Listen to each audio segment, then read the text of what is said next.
Well, people who live in the coastal neighborhood of Redhead in St. John insist they're sitting on a potential disaster and governments are ignoring it. For the past 2 decades, cliff erosion has sent yards, even homes, into the Bay of Fundy. Residents say something has to be done before it all disappears. Chris Corday reports. In less than a minute, it just slipped off and down into the bay. Al Mond treads carefully behind his Redhead home, where last August he watched his backyard disappear. Depressing when you have a mortgage. Mond had to abandon his home, but he's one of a number of residents still struggling to figure out what to do with their properties that are in danger of slipping off the cliffs, potentially cutting off access out of the community.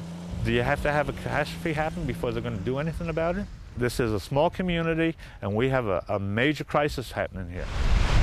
Last fall, an engineering report warned that erosion on these Redhead cliffs could cause a major landslide here in the next 5 years. The city promised an action plan, but canceled a recent public meeting on it, frustrating residents. My belief is that at this point in time, they don't have a plan. Residents want the city to build a seawall and protect the road, which could cost hundreds of thousands of dollars. But homeowners like David Gill fear what might happen if it isn't done. If a catastrophic event happens, or when it happens, it will actually wipe out this intersection, and then we're going to be trapped in this subdivision.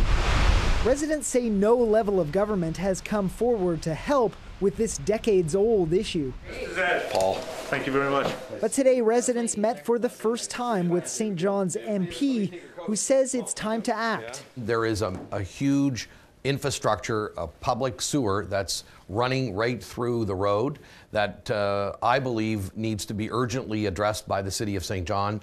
All collapsed. Residents say repeated phone calls to the city have gone unreturned. So far, officials haven't rescheduled the public meeting, leaving residents hanging about what happens next.